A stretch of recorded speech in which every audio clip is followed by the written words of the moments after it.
Good afternoon and welcome to today's webinar on Master Black Belt Training. Thank you for taking the time to join us, and we hope you find the next hour to be beneficial. I'm Mallory Brown, and I will introduce some of our housekeeping items and then introduce our speaker and presenter, Rick Haynes. This webinar is scheduled for 1 hour. We do have content prepared, but we've also asked you to think about some questions, so please keep those in mind. Text us at any time during the presentation through the GoToWebinar system, and we will collect those. We'll also go over another method that we can use. We have a smaller group today. We may be able to open up the mics, but at any time you can either raise your hand or text in a question. We also are recording the webinar today. You will receive an email in about 24 to 48 hours with access to the recording in case you would like to review any of this.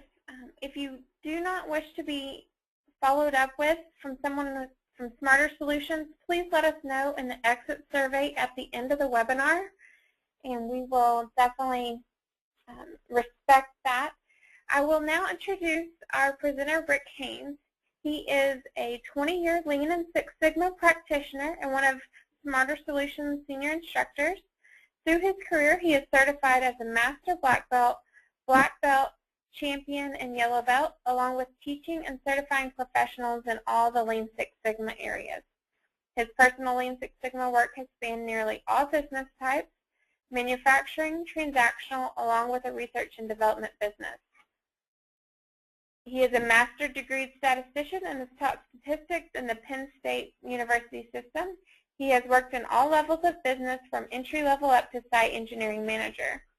He has a lot of experience, and as I said, he is our lead instructor here at Smarter Solutions, so he will have a lot of insight and experience to share with you today, so I will turn the presentation over to him now. Hi, everybody. This is Rick. I guess since this is about Master Black Belt, I'm excited about talking about it. I was the scheduled teacher for our last couple classes, and I am for the next one coming up. It's my favorite class of ones to teach, mostly because it's people like me, and we get to talk about just about anything. Well, let's start talking about what is typical Master Black Belt training. I've actually certified twice as a Master Black Belt. One was just like this. Generally, they pick your best black belts. They've been doing it 3 to 5 years. It might ask you to take an additional course at something above the black belt material. You run a black belt project, whatever that may be, and then you have to teach a black belt course, from 1 to 3, depending on who you are. And that's the general way internal Master Black Belts are taught around the U.S. A lot of them are doing this so they can kick their consultant out and take over the teaching and supposedly save money. But given this traditional method, what are the real potential issues of it? Now, this is why I want you to go look at your interface and do the hands up. I'd like to hear somebody, if you'd be willing to tell us what you think some of the issues are with this type of training. Not a lot of you here. If no one actually answers, I've got some ideas. I'm not even sure how you put the hands up function on the interface, so I can't help you with that. All right. Nobody's tried. Well, let's talk about it. Oh, we might have one. Okay, Kent, I am unmuting your line so you can share with us now. You have to unmute yourself if you're muted, too. Is it working, Kent? Did you try? You should be able to talk. Well, I guess it didn't work. Well, then I can guess what Kent's going to say. No, I can't, but let's talk about one of the issues with this. One of the big issues that we find with this is within a single company. Oh, what's he saying? Sorry, Kent doesn't have his mic. Oh. But he did share with us. Oh, what's the question? Or what's the thing? What's wrong with it? Oh, you get anointed. Yeah, a lot of it's popularity contests, I admit, but some of the bigger issues are there's only limited experience in the Lean Six Sigma genre within a company. You can only use the product skills, project-based skills and selection because you don't know anything else. Then there's Rule 4 of the funnel, which I'll talk about in a minute. That's the Deming funnel experiment. But the tougher one, I think, is that good black belts don't always make good teachers. Some of your best teachers at Lean and Six Sigma may not be able to run a project well, but they can teach wonderfully. The biggest ones I see, though, is the limited experience within a company. You only know what you know. And when we get to Rule 4 of the funnel, I'll talk about it here in a minute. What it really is talks about, Deming had a funnel and he moved it around with certain rules. And it talks about how to manage a process. Now, Rule 4 said, basically, you make every part like the last one. So when a black belt gets trained, you make a master black belt. He trains you like he believes and sees Lean Six Sigma. Well, the next guy, he learns it from him, then he becomes the next trainer. The analogy that we may see in life is when you're painting the inside of your house, you buy a can of paint till it's out, then you run back to the store and say, match the color, paint it. When you know that can, you go around and match the color and paint, then get a new can, and when you get to the end, the two colors don't match. Because every one made like the last one, little bits of variability dripped in, and after a couple of generations of this, your black belts don't know very much. You keep trimming the material down to what's common for everybody. And I think at one level, this Rule 4 of the funnel is why the commodity-based Lean Six Sigma is not doing as well. Because if you don't go back to a source that's consistent, everybody gets trained less than the generation before. All right? If you haven't seen this funnel experiment, it's really cool. If we run out of time on this, I have some stuff I can talk about it, but it's really a neat thing. Minitab actually has a macro to run it if you want that you can run on your computer. So what are the roles of a master black belt? Why should someone want training? One is primarily, I think, they create master black belts to be instructors that pick up the training burden instead of paying a consultant for it. And that can be good. Early instructors in Lean Six Sigma are one question deep at best, but you get there. They may lead improvement programs, be in charge of the corporate Lean Six Sigma program, staff members on the executive team, internal consultants or mentors for other belts. And at times they run major improvement projects that involve multiple projects with black belts and green belts working on the team. I'll tell you, the master black belt training I'm going to be speaking to today covers all of these at some level. Because most of us, when we go to this role, have no idea where we're going. We just do what we're told. So here's your first question for it. I'd like you to participate. Mallory's going to change the screen up and put up. The question is, what roles might you be asked in your organization when they make you a master black belt? You can see there's instructors, improvement leaders, advising the executive staff, an internal consultant, or project leader. So if you would, click the ones on your screens. You can pick more than one if you want. Well, it's only one. You only get to pick one. So we've got instructors and consultants and improvement leaders. All right?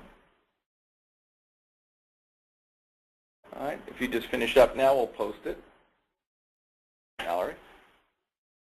You'll see most of you are going to be believe you're going to run major projects. That's great. This class will do it for you. But what I'll tell you now, if you're good at this, within a couple years you get involved in almost all of this at one point or another, and that's why we try to train it. So let's talk about now, what's the difference between a black belt and a master black belt? Let's try if anybody wants to say anything first. So put the hands up if you have an answer to this question. We haven't tried many of these interactive ones, but this course, or this webinar, we're trying it. Like nobody's got their mic open and wants to. I know I've met some of you, or at least talked with some of you that are on this webinar. Don't be shy. All right, well, let's talk about what's the difference. Please type in if you have one, if you don't want to speak. We have one? What's it say? I have one as a strategic approach for master black belt. Ah, that's a great one. Master black belts, are more about the business than they are about the process. Very good one. But some people will joke it's only an additional word. And I could laugh. I had a shirt from Bechtel when I worked there that said Master. Somebody asked a question, but you're going to hear my story first. But I'm wearing this shirt, this polo shirt that said Master Black Belt on it, and this kid at one of the food joints at the airport says, "What discipline are you? What level of black belt is a Master Black Belt? Is it Kung Fu, Jiu-Jitsu, or whatever?" And it does make it some humorous in here, but we do use the martial arts analogy in somewhat the same way. Now, Mallory, what was that? Okay, Mike Simmons wants to share with us. I've unmuted your line. Okay, Mike. Is it working? We can't hear you. Okay, you can feel free to type in anything you want to share as well. I guess this just isn't working. Well, right. So if you want to share and raise your hand, be sure that you are either connected via the telephone or have a microphone plugged into your laptop. If not, you can definitely type in and we will share. One person commented experience with black belt projects and company strategy. Yep, you get involved with everybody's project a little bit. Another one? And that was it for now. So. All right. But in some places, it's not much. It's just a credential, a new plaque on your wall. But we believe it's really a lot more than that. I think all your comments led to the better side of a Master Black Belt. I look at it as it's the business side of process improvement makes the real differentiator. When I'm speaking in class, I talk about black belts are taught to look downward from the problem statement to the process. They stand there and say, if this is the business problem, what's caused it? So you look inward. But Master Black Belts, one of their most difficult things is the transition away from looking for solution to problems, because they've opened a whole new door. You have to stand there and turn, and when you get a problem statement, you got to turn and look upward in the business and ask, why? Is it formulated right? Is this right for the organization? And you end up dealing with the business side of it far more than the process side. I also tell most Master Black Belts that don't be discouraged. This may be your first time you've looked into the inside of how your organization is managed and run and where decisions are made. And what you'll find is they're a lot more petty generally than you thought. I remember my first executive staff meeting as an advisor. I walked out thinking these guys are petty. It's somewhat you see, it's like the stuff we see in the federal government in the U.S. right now. Now, other differences. Generally, Master Black Belts are a leader rather than an organizational leader rather than a team or improvement team. We spend a lot of our time selling our ideas and our leadership and what we want to do with our belts and our team and our resources than we do actually working. When I became a Master Black Belt at a company, I went down to probably averaging less than one project a year, but I was working my tail off doing the other stuff. And we're also, in the end, as it says, a role model for all the other belts in the company. At some level, running projects becomes secondary after a while, because you realize if you just run a project, you can do the goodness to your company of one person. But when you lead other black belts and help them be successful, you're actually impacting the company with the work of multiple people, and it's therefore more important and worthwhile. So you may turn away from running your own projects and helping others. So wow, there's a lot of things you could be doing with this role. You may not be needed for all of them, but again, if you stick it out in this improvement field, sooner or later you're going to be doing all these. And you've learned an awful lot of tools that you can use for organizational development, strategic planning. It's amazing how much the Lean Six Sigma tools are used outside of the Lean Six Sigma program. When I ran my department at Bechtel, my black belts were more on business teams than they were running projects. I bet we got down to 2 projects a year, but they were on every customer visit, they were on every big initiative, and many of them they ended up running the team and managing everything, because that's something you learn. So I'll tell you a little about my story of why I feel I get to go teach this stuff and talk to you.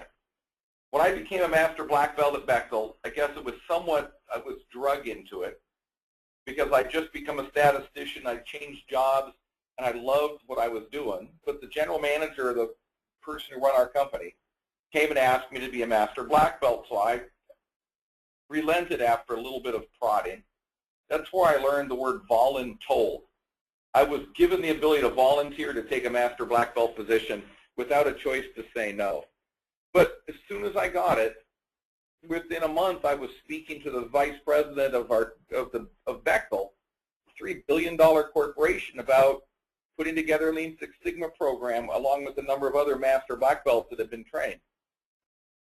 I started going to all the staff meetings of our company executives where they set strategies. I couldn't say anything, but I sat in the back to give input and advice.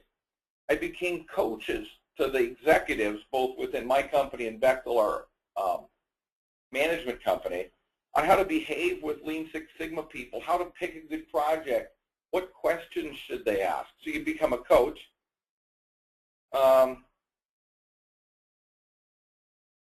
And advise people on. It's hard to say, I didn't want to put it down, but I got pulled into the big dig in Boston through Bechtel to try to understand the quality problems and advise them on what to do about judgments against them. But again, who would have known I would have got there because I was a master black belt? But these things come up all the time. Plus, then I joined a team to rewrite all the black belt material along with being the trainer worldwide for the analyze phase. So 3-4 times a year, we're going around the world training people. All of this because I got a master black belt training, and I had felt I was the same person I was before, but the credential that goes with it, they expect more from you. And probably the most interesting was leading strategic planning sessions for a group that just needed a manager, someone to sit over the executives and tell them when to be quiet and how to be thoughtful and do brainstorming. But the biggest one is I ended up working with people that made twice what I made and trying to teach them how to do their job just because of this role. Now, you may not follow a path similar to this, but if you spend a couple of years at it, my guess is half these things you'll end up being involved in at some point. And if you aren't, you'll force your way in anyway. But it's a lot more fun sometimes than just running projects. And again, you can put questions in any time if you think you want another question on something I'm covering. But what do we do here at Smarter Solutions? Again, all my experience before this was with Texas Instruments and Raytheon and Bechtel,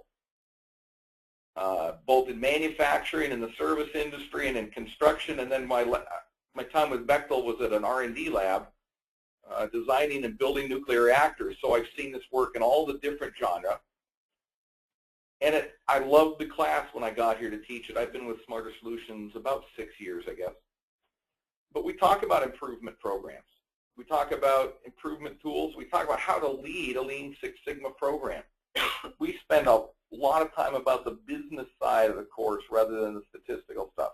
But also, you will get analysis tools, generally using Minitab, that most of us never saw in black belts. But along with the tool, we'll make it practical in every one of the cases. Who would have known that you could use ordinal logistic regression to do surveys or your company attitude surveys? There's things like that you learn in this course that are, I guess, special. It exceeds what I've seen in other places. Some of the best parts is the business side dealing with advocacy. We have 2 guest speakers, and they're on the next slide that I'll talk about, that speak on business aspects that I guess I don't feel comfortable on because these are experts in their field. We do talk about how you deal with people. We talk about instruction and then mentoring. So let's get back. We talk about statistics in there too. We run through the program as we teach it and go past it. Here's a question for you. Given this discussion of where you might go and what you might be taught, what do you think when you become a master black belt, the ratio of hard to soft skills is when you're successful? Soft skills meaning people-oriented stuff, hard skills meaning the statistics and the project management. So most people say, oh, I'm having trouble with, okay. Most of us say about we're coming up with the 70% hard. I can't, I'm just going to have to read it when it pops. 30% hard, 70% soft. All right, if you close the posting, Mallory, so everybody can see it. I concur with you that really the soft skills become more important than the hard skills. Now think about that for a minute, though. if you're promoting your best black belts, that's more of a hard skills task. To be master black belts, that really primarily they need soft skills to get by, there can be a disconnect. So that's one reason why we do it. When I was hiring black belts, I generally looked for soft skill competency before hard skills too, because generally you can teach someone to use Minitab, but if they're really a jerk around people, you can't fix that with training.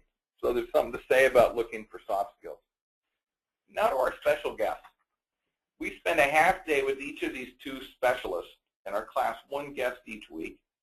Mr. John Daly, he is a tenured professor at the University of Texas in Austin, and he speaks on advocacy. And it's somewhat you can call it change management within a culture of a corporation.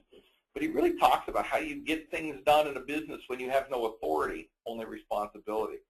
Wonderful discussion. He actually has come out with a book now on this topic, which is quite good.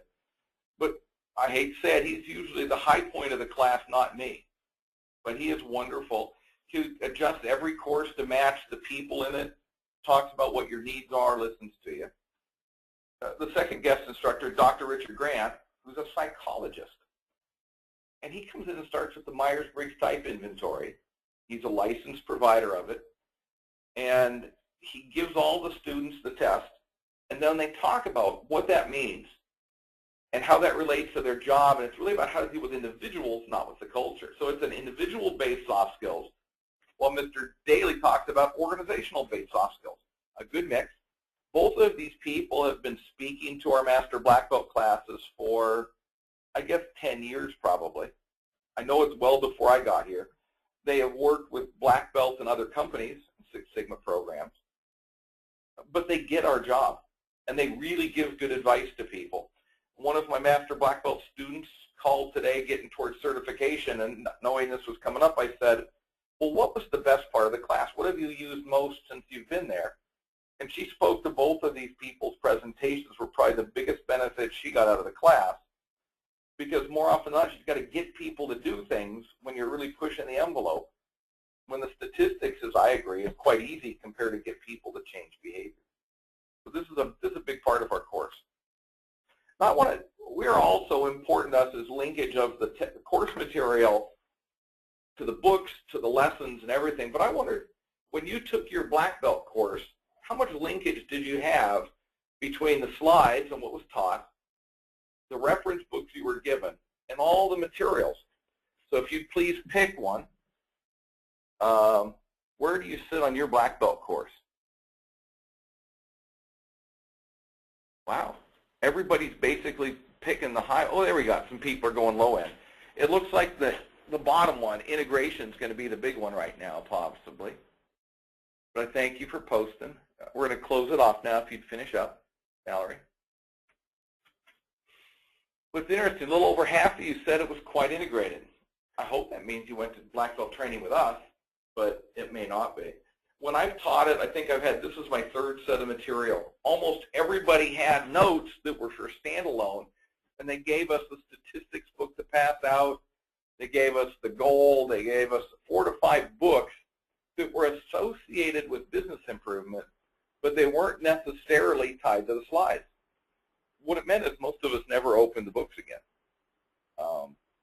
They could have been quite good books, but they weren't used enough. And I think it became a training session where you got connected with the presenter, not with the material.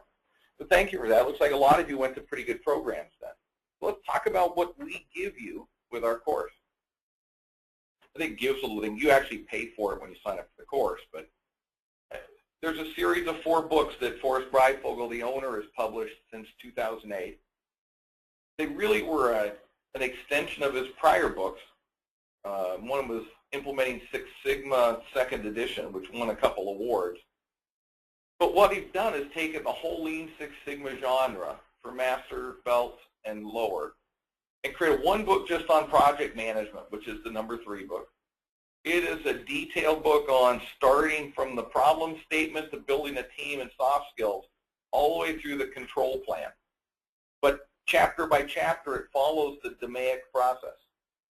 Going backwards to volume 2, we call it the enterprise domain, but this is how to put together, we'll call it a business improvement system in your organization, about scorecards, how they link to strategies, how they link to projects and project selection. It's a wonderfully rich method of picking projects that always matter, rather than the traditional of let's brainstorm issues and then rank them with the cause and effect matrix. What's interesting about Forrest is we do consulting with businesses on this, but if they picked up this book and read it, they could do it themselves. It really is a how-to book on how to put a program together that way. The other two books on the left, the blue cover and the other green cover, volume 1, are more executive overviews of the system. My favorite being the blue one called the System Book, which is really a executive overview of why you have a business improvement program for company and how it should look and what you should get from it, focusing on the impact on the business rather than the tools. We have a question, right? Go ahead, Mallory. If we have the IEE books, would it be good to go through them first? That's an I hate to say no, because Forrest would probably be listening in the background. And I hate to say yes, because sometimes if you don't understand something, I went back to one of my mentors, I guess. He said if something isn't taught right the first time, it's almost impossible to get it retaught. So yes, going over the books is good. I think if you've had a good Lean Six Sigma program, going over the volume 3 book about projects, because it talks about tool sets beyond what a black belt sees in there. I think it's a wonderful review to get you ready for the course, because we don't teach ZMAIC in the Master Black Belt course. We basically start with everything, believing you have what is a commodity level in all of them. We talk about the highest level you'd see in a black belt and then extend each of the topics. The blue book, the overview book, and the volume 1 would be wonderful reads before you get here to understand our view of how Lean Six Sigma fits in a business improvement system. The tough one would be volume 2. If you haven't seen Forrest's materials about the idea of his 30,000-foot level control charting, that book can be a bit confusing. But I'd say if you start with volume 3 and the blue one, you would be wonderfully set for the course. All right. Other materials we get. There's a little blue, I guess it's big, it's a full page size, the Lean Six Sigma Project Execution Guide. We started off with the thought of having like a memory jogger, because those really are good. But it got big. We put the entire roadmap in it. We put all the mini-tab commands. I'll show you an example later. But all the references back to the textbooks, the roadmap, to allow you, no matter how you figure out you have a question, it'll drag you back to the reference book in one way or another. The two bottom ones here are what we call the Project DMAIC Roadmap, which is the one that's real wide. I know you can't see it on your screen, but that chart plots as 96 inches long and 36 inches tall. And it's got the entire process map for solving a project, with drill down sometimes 3 layers deep. It's got the what should be produced at each level. You'll also see, I guess you can't read it, but if you can see the blue section, there's 5 sections in the measure phase. We have split apart the measure phase into 5 separate segments to ensure they're done right, because one of the biggest failures in most projects is not doing the early work right, so you end up not solving it the first pass through. So we talk about setting a plan, getting a good baseline. This is where the first Lean gets in. This is a mixture of Lean and Six Sigma. It is not teaching parallel paths. We talk about measurement system analysis, and then finally get into the brainstorming cause and effect diagram process maps, which is the traditional measure phase tool. So that's our map. You get a copy of that, plus the one on the right that looks smaller, which is our enterprise side. It's the process map for introducing the business improvement system, or the integrated enterprise excellence system, into a business. Now, there's an asterisk on those. We give you a PDF of those if you sign a thing saying it's for internal use only. We just don't want to see it on YouTube or up on the internet. But it just can be you signing for it. But those come with the course too. And 2 binders that are enormously thick, full of every slide that we show in the course. Now, you don't get an electronic copy of the material, but you do get a paper copy of all the slides that are shown. This is an excerpt from one of the slides. It's about hypothesis testing. I just picked one. What we have is it's got a section of the roadmap in it that talks about it, and then if you look in the yellow box lower left, it's got the reference to the Volume 3 textbook, what page this chart is on, so you can see it explained. It's also in Section 7 of the Project Execution Guide. Same charts with explanations. So we give you a tie back to the books this way. This is another class slide chunk down here. This is an example about correlation between delivery times. Notice example 25.1, which in the Volume 3 textbook is in Chapter 25, example number 1. We give you the Minitab data set marked the same way, telling where it came from so you can get the context of it. Being that it is an example, it is totally solved in the textbook with a lot more context about the issue. Right? We get homework. Some people say too much. This is a homework assignment that we might use. It's about doing ANOVA, an analysis of means. You get a data set, note it's called exercise 26.5. That means it applies to chapter 26, which is analysis of variance. It is exercise number 5 in the back of the chapter. We give you, it's about a 15-minute problem, and you can see the things we ask you to do in there. And then at the end, the next morning, you're getting a solve or a solution sheet with the whole solution printed out for it. And generally, depending on where the class is, we will then work them in class also. Now, this one's a bit trivial for a Master Black Belt, but it was one I could fit on a slide. Here's an excerpt from the Project Execution Guide. I'm trying to show you about regression, correlation, and scatter plots. This is the kind of information we have in there. I'm not going to read it to you, but note it's got the roadmap references, it's got the book references, what sections to look at, plus all the Minitab commands you primarily need to do this step. After that is a discussion of the tools, the lessons learned, what you might do, how you might use it. Also, there'll be traditional outputs that you might see and explanations of the, in this case, residual plots and fitted line plots you'd use with regression. The point is that this Project Execution Guide, it's really what we teach our Black Belt course through, but we give it to the Master Black Belt. It's meant to be if you leaned out your desk when you're running a project, this would be on your desk, your binders might be on your shelf, and the reference books would be on the shelf against the wall. But this is intended, you can turn the pages to refresh yourself on how to run a project. The next one, we really try to partner with our students, and those who have been to our Black Belt class know it. And a couple of you I can see that have been. But we really try to get you that this is not a one-time deal. You can't learn everything you want to know in one class. So we also provide you with resources for growth. Because I'll tell you, when you sit through the class, you don't know what questions you're going to want in a month or two. When you walk back in, because you will look at things different. So Forrest writes a blog that talks about enterprise issues and improvement program issues. There's another blog on our website that I write that's about Master Black Belt issues primarily. I started it as there were so many questions students asked that the answers are generic enough that I would post a question and a solution, because many Master Black Belts and even the lead Black Belts don't have a chance to gain knowledge outside of what their work does. And somehow the real solutions, the big changes are found by working outside of your genre and applying tools from other areas. So it's about that. It's about metrics. Even today I wrote about an article in the Wall Street Journal that talked about the Waffle House index, of how the FEMA can really measure the impact of a storm on the East Coast by what a Waffle House restaurant is serving. If it's closed, it was very severe. If it's open on a limited menu, they call it a yellow, so it was a tough storm.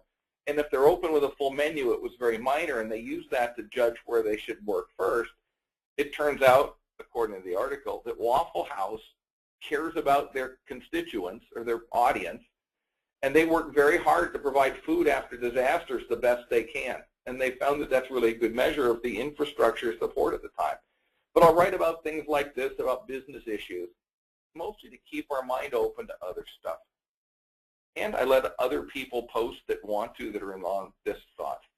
We also had a resource library on the website. Now, Mallory, how many things do we have in it now? The resource library? I know it's over 150 some articles, but we got more than that, don't we? Yeah, it's between 150 and 200. Yeah, we got a lot on there. Many of the recorded webinars that were free are in there. All of the articles and white papers we've written, and other miscellaneous stuff. And honestly, they're free for anybody. You don't have to take the class to get them. Plus, there's ongoing webinars in the same format. This one is on Lean, Six Sigma, and enterprise topics. I think my last two were about how to do a design of experiments. And in the first one, I used design of experiments to actually make chocolate chip cookies. It was one of the more tastier webinars I've had. But this is what we're doing to keep it up, because if you just take a class and never step back on it, you will lose too much of your material. So we do believe in keeping the belts and Master Black Belts particularly up to date. We're running down to the end here. So what have we really talked about? I mean, one of the goals of this was to be it's somewhat a one-sided discussion about why should anybody choose to be a Master Black Belt? Is it worth it? Now, you guys put in a bunch of questions early on. I'll talk about a little bit here as we wind down. But it is a big deal. I mean, if you just want it for the credentials, that's okay. We try to talk about what roles they get, are good instructors that come in and help. Generally, you end up with 4 instructors in our class because the owner, Forrest Breifogel, speaks on the enterprise some. We get 2 guest instructors, and generally I teach the remainder of the course. Get a lot of materials, a lot of linkages to the training, the projects, back to the books, and ongoing opportunities. Now, please take this time to type in questions you may have. I'm going to go through some that you put in when you signed up for the webinar. One talked about independent consultants being Master Black Belts. There are some that come through our course that are doing this to gain a new thing to be a consultant in their individual practice. And with respect of people will expect more from you when you have it, that's true. By itself, that's about what it would give you as a consultant. I find in consultants generally, the wellness of your business is based on how many people know and trust you. It isn't as much about your credentials, it's more about your relationships. Somebody asked about the body of knowledge at ASQ. Our course meets nearly the entire body of knowledge that ASQ put down. We exceeded in many areas, but there are parts we don't cover. We don't cover the history of process improvement. We don't care what the 5 S's are in Japanese. I laugh at that, but that is a question that pops up on the ASQ exams. We also don't cover some of the advanced project management tools that ASQ talks about. We get through Gantt charts, but we really don't talk about some of the PERT and other type of project management tools. Generally, we don't see them to be key characteristics of a Master Black Belt. But other than that, we cover all the technical hard skills, all the soft skills, and we well exceed the business aspects that they recommend in there. Part of it, ASQ can only ask certain types of questions on their multiple choice exams. So they avoid an awful lot about the analytical and hard skill side because you're not allowed to use a computer. All you have is a calculator, a reference book, and you have to write 2 essays too, by the way, for the Master Black Belt certification. Requirement, go ahead. One question, what happens when an organization does not have a Master Black Belt type leading the leaders? At some level, it depends on your leadership. There are people that don't need it. I mean, there's people that get this, they have a process or system view of the world. They really recognize how to use their people quickly. I would expect they probably have informal people helping them. But the risk you have is you have a bottoms-up Lean Six Sigma program that fixes things around the perimeter of what really matters, and you end up being seen as overhead and not that valuable because you can never break into what really matters because they won't let you. So not having the Master Black Belt type interaction with leadership, the issue is more the engagement of the leadership, not the Master Black Belt person. Now, there are cases where, I guess a Smarter Solution has provided that Master Black Belt help at some of our clients, while they are trying to develop somebody to take that role. So, and I've had it a couple times. I'll go in and talk to the CEO and talk about how do you give them the coaching, executive coaching on here's the kind of questions you should ask at the briefing. This is what you should be seeing. Here's how you should respond. And talk about project selection and how to lead them. But you can get it many ways.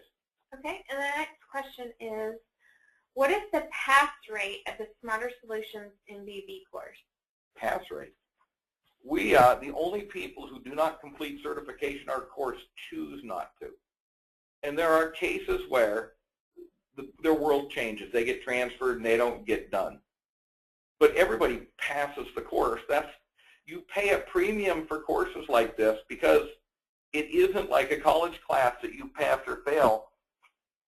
If I am your teacher, you're darn well going to pass. We do not have a certification exam. What we do is we have testing interaction during the course to identify weaknesses for one-on-one coaching. If you are weak, we will get you there. It isn't about not, you won't, the only way you fail is by choice. In my time here, I think Mallory may correct me, but I've only had one student that actually failed. They were halfway through week one in an off-site course, and they said, Rick, pulled me aside and said, I can't be a master black belt. I said, I realize this is a bigger deal than I'm willing to go to, and they dropped the course. But other than that, everybody is finished, and everybody is certified that chose to. Some took a year and a half, but they did meet the requirements to get certified. So this isn't a pass-fail course. You get with the course one-on-one coaching outside of class. I think it's 3 hours for each individual. That's good up to a year. After a year, if you need extensive coaching, we do bill you at our standard rate for it. But if it's just minor stuff in certification, your instructor will generally do it in his discretionary time and get you completed. I'm betting we've certified people up to 2.5 years later. So some people never give up. Okay, could you, since we're on this topic, could you briefly describe our standard certification process? Wow, standard. If I can use that word loosely, there's 3 standard, you can't see me making quotation marks with my fingers, certification paths for master black belt. One is you got to be a certified black belt, and we have, I think, once or twice released that to a certified green belt with lots of experience. But you have to thoroughly know the DMAIC process, in and out. We have 3 to 5 projects being completed. That gets you in the class. You have to finish the class, and then you have to provide Smarter Solutions, a demonstration of using the advanced skills that you learned in the class. There's generally 3 methods. Run a project with complex tools of some kind.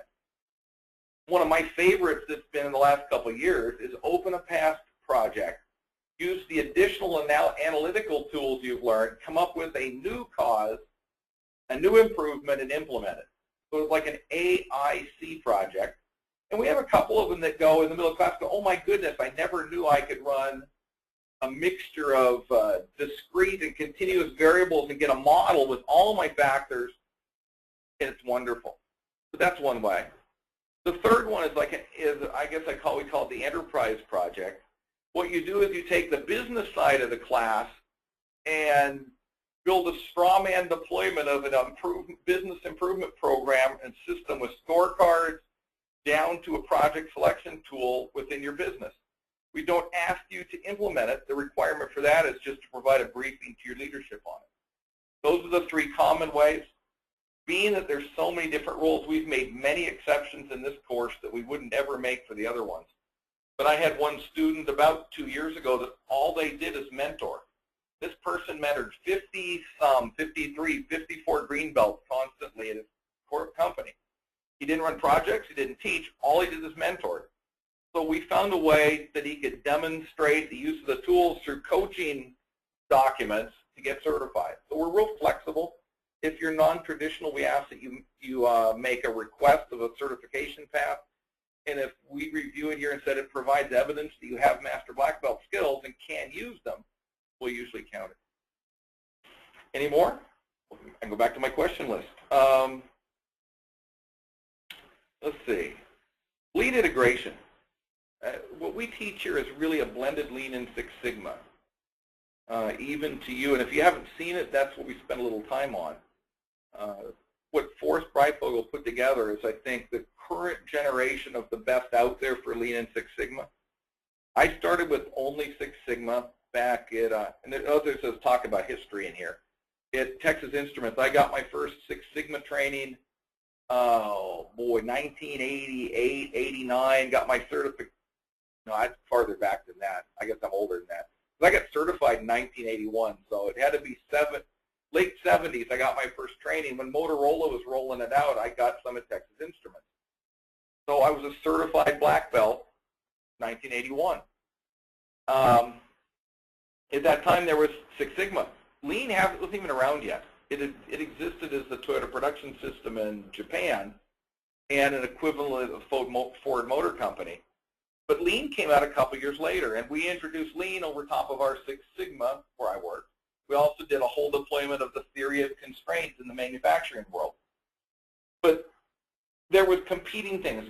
Big organizations had a Lean program and a Six Sigma program. They fought for relevance, not necessarily successfully. Then ASQ came out with an article, it had been in 1990 maybe, 1999 I guess, about we really got to start thinking about Lean and Six Sigma within their quality progress. And basically it sort of wrote, you do the define and some of the measure phase, and you decide, is this a quality improvement or is this a workforce simplification? And it said go down the Lean path or the Six Sigma path and then come back at the end and wrap it up. Well, that was the parallel course you'll see most people are still teaching on Lean and Six Sigma. But there's a number of people, and some in businesses, because we were developing it at Bechtel, and what Forrest has done, that are a blended system. They really dropped a bunch of the Six Sigma tools and replaced them with Lean tools, dropped a bunch of the Lean tools, replaced them with Six Sigma tools, and built a structure that every project involves the concepts of both. And that's really what we teach here. There isn't, I mean, you use what's right for each problem set. Okay, our next question. It seems to me that control and sustainability is really the most important phase of continuous improvement. How does this course help in ensuring we all drive sustainable improvement? Well, there's two levels of that question, so I'm going to read into it like a good politician to answer what I want to say. But there's two questions there. An improvement project must be both sustainable and long-standing. You do that through the control plan. You put together monitoring of it, you put reaction plans, you build a system so that improvement remains after you walk away from the project. Now when you take that and we move up at the program level, it's exactly the same concept. If I'm going to build a business improvement system, which we could call the Integrated Enterprise Excellence System, you have the same problem. How do you build something that lasts beyond the individuals? I think Jim Collins in his book Good to Great called it level 5 managers and level 5 leaders that the system sustains after they leave. Well, you do that with the same concept of a project, and I think it's why Forrest picked the enterprise DMAIC for the model for building your improvement system, because you need a control system in place to maintain the program. You need standard reviews, you need feedback loops, you need a good solid project selection tool, you need a communication plan to show what's gained back to the business. These are the things that make a program sustainable. Because if you just firefight, your relevance goes away, because when there's no fire and there's just smoldering, people leave it and you get left out. Too many companies get their Lean Six Sigma programs considered as overhead and get cut at the first budget cut. So we talk about that in the early part of the course about building the relevance and integrating yourself into the organization. We talk about different organizational structures. And again, no single plan is good or bad, but there's pros and cons for each. Staffing and budgets and all that, we do talk about that because that is part of relevance. If I didn't answer that good enough, please type back in. Here's, well, what is different from our course that differentiates it from others? One is not being internal. It's not just about teaching. We build the individual up and give them management tools and project tools they wouldn't have ordinarily got. I think the big differentiator is the guest speakers that talk about advocacy and dealing with people. The emphasis that puts together a whole system about starting with your mission vision, working down to project selection is a really unique part of our course. We just don't tell you to go do it, we tell you how. And a big one too is having all the reference books so you can look it up after you leave. I mean, at some level after the course, you're ready to keep growing without us. Other reference material, somebody asked. There are good books out there that our owner didn't write. One of my favorites is the Learning to See book about value stream maps. Wonderful book. Forrest actually licensed part of it for his textbook to talk about value stream maps. That book almost like $80. It's a workbook that lets you sort of build a value stream map by following their guidelines. It's quite good. I like the memory jogger books on black belts, statistics, and on change. It's about there's a lean enterprise book too, but really they're just little quick books that you can carry around when you're doing internal consulting, pop them out and say, here's what we're talking about. So I like those. The Goal. If you haven't read The Goal by Eli Goldratt, he recently passed away this year, but it's a wonderful book that talks about the theory of constraints. There's a book called Advocacy by Mr. John Daly, one of our guest instructors, that I'm about halfway through it. It's going to be on my list of recommended reads. Do we have some out on our website, Mallory? Not yet. Not yet. Well, there's going to be a list of reading material out there on the website. Do you remember some of the other ones, Mallory? I know Forrest recommends what's the Lean Accounting book? Lean Accounting. Real Numbers, isn't it? Yes. Okay. Lean Accounting to Real Numbers. It's a good book. Talks about how to use lean in the financial world. I think Good to Great by Jim Collins. It talks about the greatness in companies. But a better one he just came out with is called Why the Mighty Fall, I believe, which is how great companies lose their place. And it's a lot about why Lean Six Sigma programs fall out of favor, too, if you read the book. That's all I can think about right now. Another question is there homework between the 2 weeks? And is this an issue for independents that aren't working within a company? No. Oh, yeah. Yes, there is. No, it's not. Now, the homework, well, I hate to give it away, but let's say, no.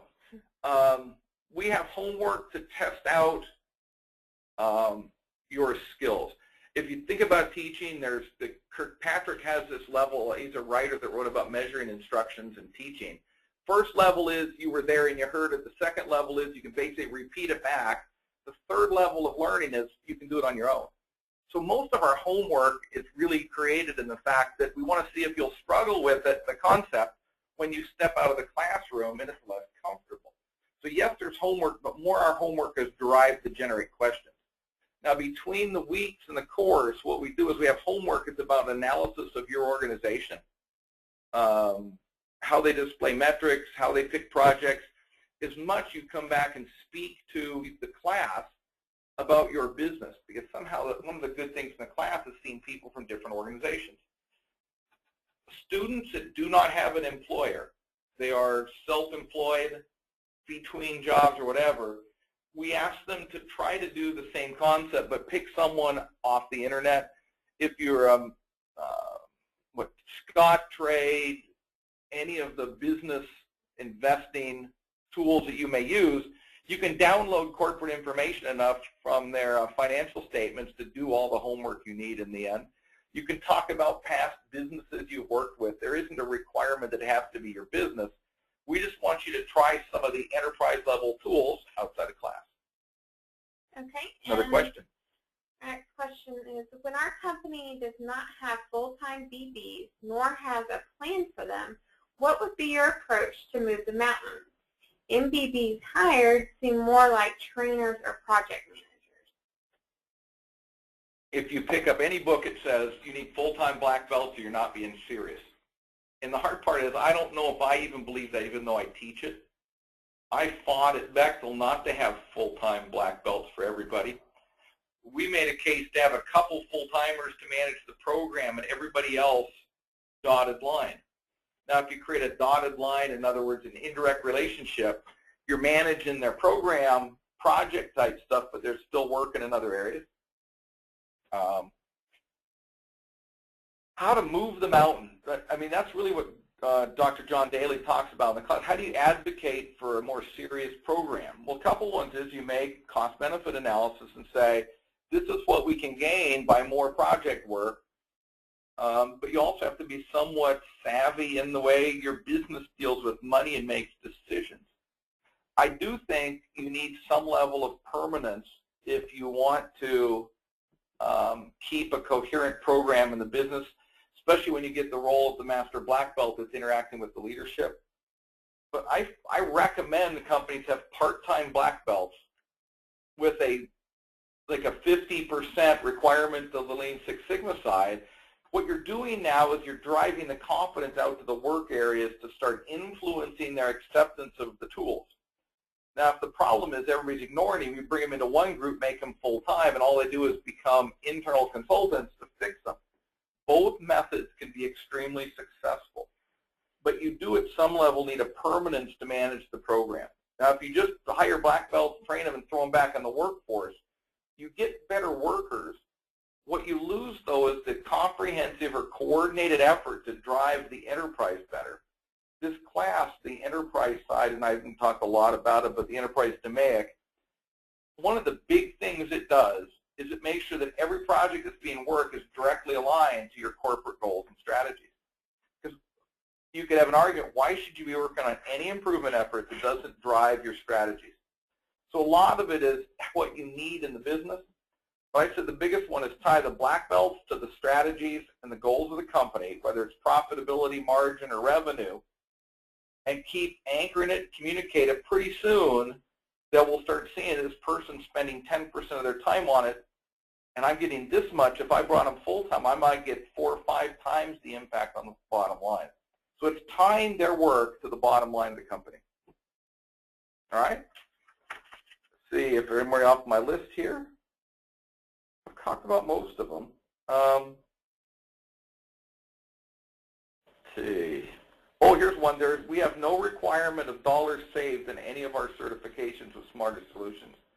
We have recognized that some of the best decisions out of the Lean Six Sigma project are to table it and not implement.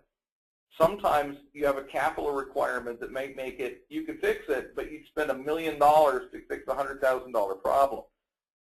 For certification here, we require you to take the data, treat it right, and make the best decision for the business at the enterprise level, not for the department. So there are many times that the answer is do nothing except the way it is and work somewhere else. So there is no dollar requirement for certification. We do talk about design of experiments, somebody asked. Not as much as we used to. That's gone down in the 6 years I've been here. But when we talk about design of experiments, it's about doing it outside of manufacturing. Any more questions on there? It's about time to wrap this one up. We have a question, or are we done? We're done. Well, I thank you for your time. You will get an email from us and get contacted on the exit survey if you allow it. If you have any further questions on being a Master Black Belt, part of this was to introduce myself to you. And my screen is not moving ahead here. There we go. Wrong way. So you're going to get a survey. Part of this was try to convince you to sign up for our Black Belt or our Master Black Belt class. But also if you have people that are thinking about Black Belt at a remote site, we teach them all in Austin. Please contact me directly, smartersolutions.com. Read my blog if you want the information on me. There's always interesting stuff there. But I hope you choose something to further your career in this direction if you think it's right for you. Anything else, Mallory? Is that it? That's it. Thanks again for taking the time. And as Rick said, please let us know if you have any questions. You will be receiving follow-up emails from us tomorrow, so be on the lookout for that. And thanks again.